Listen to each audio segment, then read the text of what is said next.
Hello दोस्तों, नमस्कार। मैं मिथिलेश कुमार स्वागत करता हूं आप सबका आपका अपना YouTube channel study with Mithilesh पर। आज 25 क्वेश्चन का सेट लेकर आए हैं, तो आइए स्टार्ट करते हैं। पहला सवाल है, जंतर मंतर का निर्माण किसने किया था? तो आप लोग वीडियो पॉज करके आंसर करते रहेंगे और लास्ट में आपका कितने मार्क्स आए कमेंट में ज़रूर लिखें। और हम ऑप्शन नहीं पढ़ेंगे, डायरेक्ट हम आंसर देंगे और एक्सप्लेन करेंगे। चलिए, तो पहला सवाल है, जंतर मंतर का निर्माण किसने किया था? तो जंतर मंतर का निर्माण खगोल विज्ञान में रुचि रखने वाले जय सिंह ने किया था। तो इसका जो सही उत्तर हो जाएगा वो हो जाएगा महाराजा जय सिंह, ऑप्शन नंबर 4। आपको जानकारी के लिए बता दें कि जय सिंह ने जंतर मंतर का निर्माण 5 स्थानों पर किया था। जयपुर, दूसरा बनारस, तीसरा दिल्ली, चौथा उज्जैन और 5वां मथुरा। तो खगोल वेधशाला जंतर मंतर का निर्माण महाराजा जय सिंह ने 5 स्थानों पर किया था। तो अगर आपसे पूछा जाए जंतर मंतर कहाँ है, तो ऐसे जनरली लोग दिल्ली करते हैं, लेकिन और 4 जगह पे है। चलिए, दूसरा सवाल है, आधुनिक इतिहास से महात्मा गांधी अपना राजनीतिक गुरु किनको मानते थे? तो ये बहुत ही आसान सवाल है। महात्मा गांधी अपना राजनीतिक गुरु गोपाल कृष्ण गोखले को मानते थे। तो इसका सही आंसर हो गया ऑप्शन नंबर 4, गोपाल कृष्ण गोखले। जबकि महात्मा गांधी अपना आध्यात्मिक गुरु लियो टॉल्स्टॉय को मानते थे। महात्मा गांधी के 1915 में स्वदेश वापसी के बाद यहाँ के राजनीतिक परिदृश्य को समझने में गोपाल कृष्ण गोखले का अमूल्य योगदान पाने के कारण ही उन्हें राजनीतिक गुरु का सम्मान प्राप्त हुआ। चलिए, तो तीसरा है, साइमन कमीशन पहली बार भारत कब आया? साइमन कमीशन पहली बार भारत कब आया? तो ये बहुत ही आसान सवाल है। साइमन कमीशन पहली बार भारत में 3 फरवरी 1928 को आया। तो ये वेरी इंपॉर्टेंट है, डेट भी याद रखें, 3 फरवरी 1928 को आया। तो ऑप्शन नंबर 2 इसका सही जवाब हो गया। इतिहास में व्हाइट कमीशन के नाम से प्रसिद्ध साइमन कमीशन 3 फरवरी 1928 को बम्बई में आया था। मॉन्टेग्यू चेम्सफोर्ड एक्ट 1919 की समीक्षा के लिए आए इस कमीशन में एक भी भारतीय सदस्य नहीं रहने के कारण इसे भारी विरोध का सामना करना पड़ा और साइमन गो बैक का नारा भी लगा। इसी में लाला लाजपत राय का लाठी से लगने कारण उनकी मौत भी हो गई थी। चलिए, तो इस तरह अगला सवाल की ओर हम लोग बढ़ते हैं। कांग्रेस पार्टी ने किस वर्ष पूर्ण स्वराज का प्रस्ताव पारित किया था? तो कांग्रेस पार्टी ने पूर्ण स्वराज का प्रस्ताव 1929 के लाहौर अधिवेशन में रखा था। इस अधिवेशन की अध्यक्षता पंडित जवाहरलाल नेहरू ने किया था। लाहौर रावी नदी के तट पे है, ये भी ध्यान में रखें। चलिए, 5वां सवाल है, वर्ष 1919 भारतीय इतिहास से संबंधित है। तो ये पहले ऑप्शन पढ़ना पड़ेगा। 1919 तो बहुत चीज़ से संबंधित है, लेकिन ऑप्शन देख लेते हैं। कलकत्ता से दिल्ली में राजधानी के बदल जाने कारण? तो नहीं, कलकत्ता से दिल्ली राजधानी लाने की घोषणा 11 में हुआ, जबकि दिल्ली राजधानी बना 12 में। जलियांवाला बाग त्रासदी से? हाँ, तो 1919 में जलियांवाला बाग हत्याकांड हुआ था। बंगाल विभाजन 1905 में हुआ, जबकि खिलाफत आंदोलन ये नहीं होगा। तो हमारा जो सही आंसर है वो है 2, जलियांवाला बाग त्रासदी से। जलियांवाला बाग हत्याकांड 13 अप्रैल 1919 को हुआ था। उस समय भारत के वर्तमान वायसराय थे लॉर्ड चेम्सफोर्ड। ब्रिटिश शासन द्वारा पंजाब के लोकप्रिय नेता सैफुद्दीन किचलू और डॉक्टर सत्यपाल के गिरफ्तारी के विरोध में 13 अप्रैल 1919 को आयोजित सभा में जनरल डायर द्वारा निहत्थी भीड़ पर गोली चलाई गई, जिसे जलियांवाला बाग त्रासदी कहा जाता है। तो इस तरह इस सवाल का उत्तर हो गया ऑप्शन नंबर 2। छठा सवाल है, वंदे मातरम गीत के रचनाकार कौन थे? तो ये सब लोग जानते हैं, वंदे मातरम गीत के रचनाकार बंकिम चंद्र चटर्जी थे। जबकि भारत का राष्ट्रगान जन गण मन के रविंद्रनाथ टैगोर। तो इसका जो सही उत्तर हो गया वो हो गया ऑप्शन नंबर 1, बंकिम चंद्र चटर्जी। तो इस सवाल का सही उत्तर हो गया बंकिम चंद्र चटर्जी। बंकिम चंद्र चटर्जी की रचना आनंद मठ, जो सन्यासी विद्रोह पर आधारित है, में प्रसिद्ध प्रेरक गीत वंदे मातरम का उल्लेख है। 1896 ईस्वी के कांग्रेस के अधिवेशन, कलकत्ता अधिवेशन में, जिसके अध्यक्ष थे रहमतुल्लाह सयानी जी, में वंदे मातरम को राष्ट्र गीत के रूप में स्वीकार किया गया। चलिए,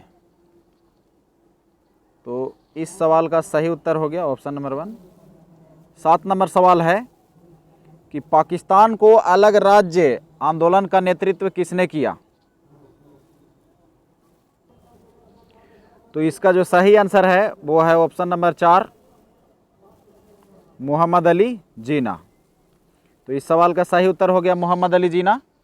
मुसलमानों के हितों के संरक्षण के लिए वर्ष 1906 से ही सलीमुल्लाह खान, आगा खां एवं मोहसिन उल मुल्क का मुस्लिम लीग जैसे संगठन में विशेष योगदान रहा, किंतु पाकिस्तान के रूप में अलग देश के निर्माण हेतु मोहम्मद अली जिन्ना का नेतृत्व ज़्यादा प्रखर था। पाकिस्तान की रूपरेखा दार्शनिक स्तर पर चौधरी रहमत अली ने 1930 के दशक में प्रस्तुति की। 1940 ईस्वी के मुस्लिम लीग के लाहौर अधिवेशन में सिकंदर हयात खान द्वारा पाकिस्तान संकल्प का प्रारूप प्रस्तुत किया गया। तो वेरी इंपॉर्टेंट क्वेश्चन था। चलिए आगे बढ़ते हैं हम लोग। अगला सवाल है, भारतीय राष्ट्रीय कांग्रेस की स्थापना कब हुई थी? तो ये बहुत ही आसान सवाल। भारतीय राष्ट्रीय कांग्रेस की स्थापना 28 दिसंबर 1885 ईस्वी को हुआ था, यानी ऑप्शन नंबर 4 इस सवाल का सही उत्तर हो गया। इसके संस्थापक थे A.O. ह्यूम, और भारतीय राष्ट्रीय कांग्रेस के प्रथम अधिवेशन की अध्यक्षता W.C. बनर्जी ने, व्योमेश चंद्र बनर्जी ने बम्बई में किया था। तो सेफ्टी वाल्व का विचार से प्रेरित होकर 1885 में एक ब्रिटिश व्यक्ति A.O. ह्यूम ने भारतीय राष्ट्रीय कांग्रेस की स्थापना की। बम्बई में इसका पहला अधिवेशन हुआ, जिसका पहले अध्यक्ष थे W.C. बनर्जी, जैसा कि हम बताए पहले ही। 9 नंबर सवाल है, कौन से प्रसिद्ध भारतीय नेता सीमांत गांधी के रूप में जाने गए? तो ये बहुत ही आसान सवाल। सीमांत गांधी के रूप में खान अब्दुल गफ्फार खान को जाना जाता है। चलिए, पश्चिमोत्तर भारत में महात्मा गांधी के सविनय अवज्ञा आंदोलन का नेतृत्व करने वाले एवं लाल कुर्ती आंदोलन के प्रणेता खान अब्दुल गफ्फार खान को सीमांत गांधी या फ्रंटियर गांधी भी कहा जाता है। तो इस सवाल का ऑप्शन 1 हो गया सही आंसर। 10 नंबर सवाल है, द्वितीय विश्व युद्ध के समय ब्रिटेन का प्रधानमंत्री कौन था? चलिए, तो ये वेरी इंपॉर्टेंट है। द्वितीय विश्व युद्ध के समय ब्रिटेन का प्रधानमंत्री विंस्टन चर्चिल था। इसी ने गांधी जी को अर्धनग्न फकीर भी कहा था। चलिए, द्वितीय विश्व युद्ध 1 सितंबर 1939 से प्रारंभ हुआ और 2 सितंबर 1945 को समाप्त हुआ, और चर्चिल का कार्यकाल था 1940 से 1945, यानी द्वितीय विश्व युद्ध के समय ब्रिटेन के प्रधानमंत्री विंस्टन चर्चिल थे। जबकि 1857 की क्रांति के समय ब्रिटेन के प्रधानमंत्री पॉमस्टेन थे। चलिए, 11 नंबर सवाल है, टीपू सुल्तान ने अपनी राजधानी कहाँ बनवाई? तो इस सवाल का जो सही उत्तर है वो है श्रीरंगपट्टनम, ऑप्शन नंबर 1। तो टीपू सुल्तान ने अपनी राजधानी श्रीरंगपट्टनम में बनवाई। जैकोबिन क्लब का सदस्य बनने वाले एवं स्वतंत्रता का वृक्ष लगाने वाले टीपू सुल्तान ने श्रीरंगपट्टनम को अपनी राजधानी बनाई थी। चलिए, 12 नंबर सवाल की ओर हम लोग बढ़ते हैं। इंडिया विंस फ्रीडम पुस्तक के लेखक कौन है? तो 12 नंबर का जो सही उत्तर है वो है Abul Kalam Azad. India wins freedom पुस्तक के लेखक अबुल कलाम आज़ाद हैं। चलिए, अगला क्वेश्चन 13 नंबर, लाइफ डिवाइन पुस्तक के लेखक कौन है? चलिए, तो यहाँ कन्फ्यूजन होता है दो क्वेश्चन में, लाइफ डिवाइन और एक है डिवाइन लाइफ। लाइफ डिवाइन एक है डिवाइन लाइफ। तो फिलहाल यहाँ अभी लाइफ डिवाइन पूछा गया है, तो लाइफ डिवाइन के लेखक है अरविंद घोष। और जबकि डिवाइन लाइफ आपको पूछा जाता तो डिवाइन लाइफ का हो जाता शिवानंद। तो यहाँ शिवानंद तो ऑप्शन भी नहीं है। चलिए, अरविंद घोष की और रचनाओं का नाम सुन लीजिए, सावित्री, कर्मयोगी, जुगांतर, वंदे मातरम, भवानी मंदिर, न्यू लैम्प्स फॉर ओल्ड, ये सब अरविंद घोष का पुस्तकें हैं और पत्र पत्रिकाएं भी याद रखना होता है। चलिए, 14 नंबर सवाल है, महारानी विक्टोरिया को भारत की सम्राज्ञी नियुक्त किया गया, यानी कब किया गया भारत का सम्राज्ञी घोषित? तो इस सवाल का सही उत्तर है पहला ऑप्शन 1858। महारानी विक्टोरिया को 1 नवंबर 1858 को इलाहाबाद दरबार में तत्कालीन वायसराय लॉर्ड कैनिंग ने ब्रिटेन की महारानी को भारत का सम्राज्ञी घोषित किया। चलिए, 15 नंबर सवाल की ओर हम लोग बढ़ते हैं। 15 नंबर सवाल की ओर हम लोग बढ़ते हैं। 15 नंबर सवाल है, कला की गांधार शैली निम्न समय में फली फूली थी। तो कला की जो गांधार शैली थी वो कुषाणों के समय में फली फूली थी। तो इसका ऑप्शन ए सही जवाब हो गया। कुषाणों के समय फलने फूलने वाली गांधार शैली के शिल्पकार अधिकतर यूनानी थे, किंतु इसके विषय भारतीय थे। बुद्ध की गांधार शैली की प्रतिमा अति लोकप्रिय है। गांधार शैली को ग्रीक बौद्ध शैली भी कहा जाता है। इस शैली में बने बौद्ध मूर्तियों का मुख ग्रीक देवता अपोलो से मिलता जुलता है। तो अगर आपको सवाल पूछा जाए कि किस शैली में बने बौद्ध मूर्तियों का मुख ग्रीक देवता अपोलो से मिलता जुलता है, तो ये हो जाएगा गांधार शैली। चलिए, 16 नंबर सवाल आप लोग के समक्ष ये रहा, कौन युग्म गलत है? तो कौन युग्म गलत है, आइए हम लोग देख लेते हैं। भीम सिंह जोशी शास्त्रीय संगीत गायन, ये बिल्कुल ठीक है। अल्लाह रखा ये तबला बजाते हैं, ये भी ठीक है।